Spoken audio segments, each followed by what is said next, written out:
Assalamualaikum warahmatullahi wabarakatuh. Apa kabar semuanya? Semoga teman-teman dalam keadaan sehat dan sukses selalu. Hari ini hari Sabtu ya, tanggal 20 Mei. Jadi saya ucapkan happy weekend teman-teman. Setelah kemarin ini ya, bursa kita menguat ya. Menguatnya cukup kuat, 0,56% ya teman-teman. Tetapi kalau saya amatin lagi di sini, sektor-sektor yang lagi terkoreksi cukup dalam tuh sektor pertambangan ya teman-teman, sektor energi itu kayak ITMG kemarin hampir ARB, terus Indika Energi ya itu hampir ARB juga, ESA, Adaro juga itu lagi minus dalam ya teman-teman. Ini kalau kata investor nih sebenarnya kesempatan untuk serok ya, kalau harga lagi roboh gini. Bisa kalau blue chip gini habis ARB langsung ada buying power lagi, rebound lagi ya, tapi ini disclaimer on ya, biasanya seperti itu. Oke, jadi pada topik kali ini sebenarnya saya ingin membahas satu topik yang lagi trending ya teman-teman, yang lagi trending yaitu beritanya datang dari seorang musisi ya. Jadi istri seorang musisi yang dituduh main judi saham gitu. Ini saya baca dari Suara Denpasar ini ya. Judul beritanya, dituduh main judi, istri Virgaun Inara Rusli kedapatan loss 65% di saham gitu ya. Nah, jadi dia itu dituduh oleh si ibu mertuanya kalau dia itu beli saham terus floating loss 65% atau sekitar kalau saya baca 200 juta ya di saham gitu. Sebenarnya ini kalau dari saya baca beritanya bukan loss ya, tapi masih floating loss. Karena bedanya loss sama floating loss itu, kalau loss ya teman-teman begitu rugi cut loss. Nah, begitu rugi teman-teman jual atau cut loss. Nah, itu namanya udah rugi. Tapi kalau misalnya dia rugi 65% atau 10% tapi belum dijual, ya itu namanya floating loss. Suatu saat mungkin nanti dia naik lagi, kita kan nggak tahu ya. Jadi sebenarnya harusnya floating loss ya teman-teman. Karena dia kan belum ngejual nih. Dia niatnya katanya buat investasi gitu. Nah, sahamnya kalau saya baca dari CNBC Indonesia, dia itu beli saham IPPE atau PT Indo Purko Pratama. Kalau nggak salah sih ini bergerak di bidang ini ya, minyak kelapa. Jadi yang saya ingin bahas tuh sebenarnya tentang judinya karena kegiatan saya juga sebenarnya scalping ya, atau scalper trading saham ya, jual beli gitu kan. Memang sih banyak teman-teman saya yang bilang ke saya tuh, atau yang nge-DM, ada sebagian orang yang nge-DM saya tuh, bro lu kok kayak main judi, tebak-tebakan harga, spekulasi gitu.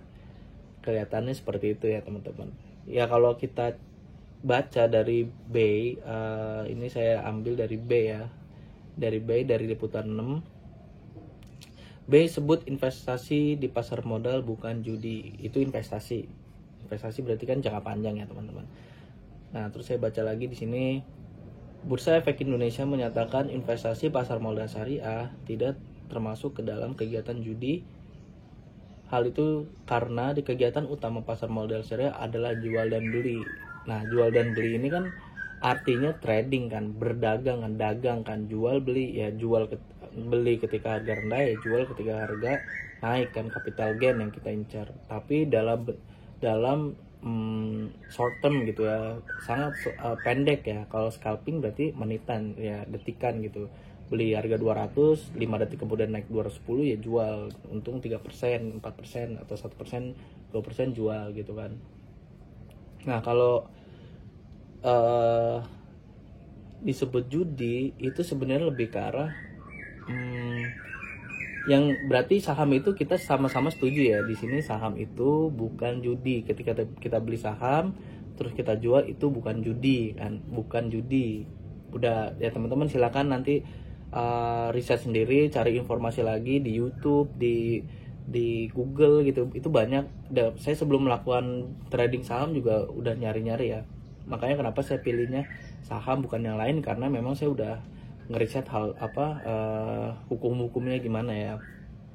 Nah kalau kita ngebahas judi kan berarti untung-untungan kan, berarti ya tebak-tebakan ya. Nah kalau yang saya sambungkan sama scalping, apakah scalping itu tebak-tebakan tanpa analisa? Kelihatannya seperti tanpa analisa ya, karena siapa yang bisa menganalisa dalam waktu semenit 2 menit sedetik itu bisa harga naik, kan nggak ada ya. Nah maka dari itu di sini saya supaya nggak kelihatan supaya kita bukan berjudi, itu saya menggunakan dasar saya untuk transaksi ya. Karena kalau judi itu perilaku orangnya ya teman-teman, bukan sahamnya sebenarnya. Kalau perilakunya teman-teman memang tiba-tiba ucuk-ucuk masuk pasar modal, bikin sekuritas tanpa belajar sana sini beli saham, tiba-tiba rugi, terus dia nggak tahu mau ngapain begitu rugi, dia nggak tahu beli saham apa, nggak tahu teknik yang digunakan apa, begitu rugi sampai minus 30% dia cut loss, dan akhirnya pasti dia ngomong saham itu judi. Beda halnya sama orang yang udah belajar, udah menganalisa, udah melakukan riset, udah baca buku referensi, ikut training segala macam. Itu beda teman-teman, karena mereka udah punya dasar untuk membeli saham. Sama halnya dengan scalping itu ada kok ilmunya, ilmu bid offer, ilmu open sama dengan low yang diajarkan Pak Fir. Nah itu aja udah ada dasarnya. Makanya saya kenapa kalau di video trading saya, di live trading saya, teman-teman bisa cek sendiri, lihat video saya 3-4 bulan ke belakang live trading saya seperti apa. Itu saya kebanyakan membeli saham yang open sama dengan low, karena itulah dasar saya untuk membeli saham. Open sama dengan low udah pasti naik teman-teman. Memang itu kata Pak Fir ya, itu bukan kata saya, tapi kata Pak Fir yang beliau udah berpengalaman lebih dari 20 tahun ya, mungkin 20 tahun di pasar modal. Open sama dengan low itu udah pasti naik. Kenapa udah pasti naik? Karena itu adalah konsensus market maker. Begitu pre-opening terjadi open, teman-teman sambil lihat video saya ya. Jadi benar nggak apa yang dibilang Pak Fir itu ya. Begitu pre-opening dia terbentuk bid dan offer, bid lebih besar dari offer, dia terbang open sama dengan low, nggak bikin jarum bawah, pasti gerakannya kan gini, tek gitu, terus baru naik kan. Nah itulah open sama dengan low. Makanya itulah dasar saya untuk membeli saham. Jadi nggak bukan saya membeli tanpa dasar teman-teman. Semuanya udah saya lakukan riset, saya udah praktekin lebih dari 1,5 tahun ya. Saya di saham sebenarnya tergolong baru ya teman-teman, baru 2,5 tahun, dan saya menekunin open sama dengan low ini udah 1,5 tahun. Setiap hari saya praktek, apa yang dibilang Pak Fir selalu saya praktekin. Ya memang win rate-nya itu di atas 75% lah. Biasanya tuh dari 20 kali transaksi, kalahnya 3-4 kali, menangnya ya 16-17 kali. Berarti kan itu udah lebih dari 75% teman-teman. Artinya kalau saya udah tahu win rate-nya 75%, menurut saya pribadi teman-teman, itu bukan berjudi teman-teman, itu bukan judi ya. Jadi saya sebenarnya nggak judi. Saya sebenarnya ibaratnya saya datang ke pasar cari barang yang lagi rame, dan saya tahu open jual si yang ini kayaknya ngejual harganya lagi diskon, sesaat kemudian akan dia naikin. Nah saya seperti itulah kurang lebih lah, datang ke market kan, cari barang yang yang lagi diskon, yang lagi masih harga rendah, yang 5 menit lagi bakal dinaikin lagi, yang 5 menit lagi barang ini akan habis dan dia ngeluarin barang baru lagi, dan barang barunya dijual di harga tinggi gitu kan.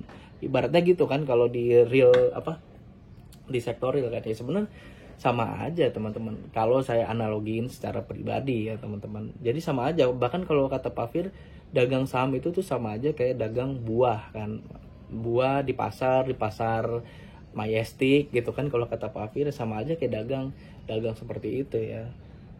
Jadi ya sebenarnya menurut saya pribadi, trading saham atau dagang saham itu bukan judi ya, selama kita mempunyai dasar, kita mempunyai analisa yang tepat, kita mempunyai ilmu pengetahuannya dulu. Rata-rata orang-orang yang bilang saham itu judi, coba cek deh, pasti dia baru di pasar modal ya. baru di pasar modal, dan dia beli terus loss. Nah itu biasanya ada aja yang seperti itu dan langsung ngejat saham itu judi. Atau orang awam yang lihat itu mah tebak-tebakan, itu mah untung-untungan gitu. Bahkan keluarga saya sendiri kadang-kadang juga kalau saya lagi ngomongin saham juga sama, saya dikiranya main judi. Cuman kadang-kadang males aja untuk untuk berargumentasi, karena sebenarnya di media sosial banyak loh, banyak. Bahkan ada, kalau di agama Islam ada ustadz-ustadz yang memang menjelaskan trading saham. Yang nggak boleh itu misalnya kita beli saham non syariah, kayak misalnya perbankan konvensional, terus perusahaan rokok, terus perusahaan perusahaan minuman beralkohol, atau perusahaan yang mengandung riba. Nah itu baru nggak boleh. Tapi kan di Bursa Efek Indonesia sudah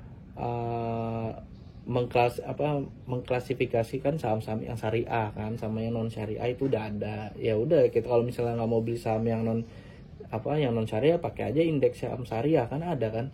Nah itu. Terus apalagi sih, misalnya syarat jual beli dalam Islam sebenarnya di saham juga udah terpenuhi kan.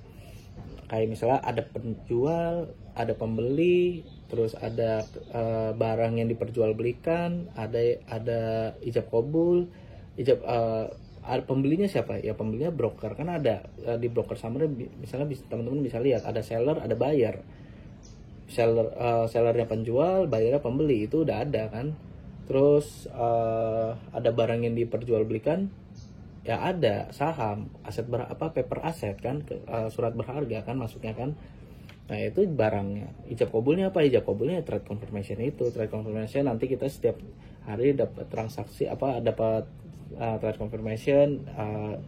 Saya membeli saham ini dijual ke sini dengan harga sekian, dengan untung sekian, itu kelihatan semua. Dan T+2 nya baru kita dapat uangnya kan. Nah itu ijab kabul. Jadi semuanya udah secara syariah juga insya Allah udah oke gitu kan. Tinggal nanti sahamnya seperti apa yang tadi ya, syariah apa non syariah. Lalu yang mungkin yang nggak boleh di dalam Islam juga misalnya trading pakai margin gitu kan. Nah itu mungkin nggak boleh. Tapi kalau pakai modal sendiri ya insya Allah halal ya, nggak masalah ya teman-teman. Ya jadi itu sih kalau saya lihat dari beritanya, ya memang mungkin ibu mertuanya ya sama kayak kayak ya saudara-saudara saya juga ya, misalnya belum, ya ini saya nggak tahu ya, misalnya saya nggak tahu ya, mungkin aja dia belum coba belajar saham atau segala macam, jadi langsung mengejudge gitu ya, judi gitu. Sebenarnya kan enggak,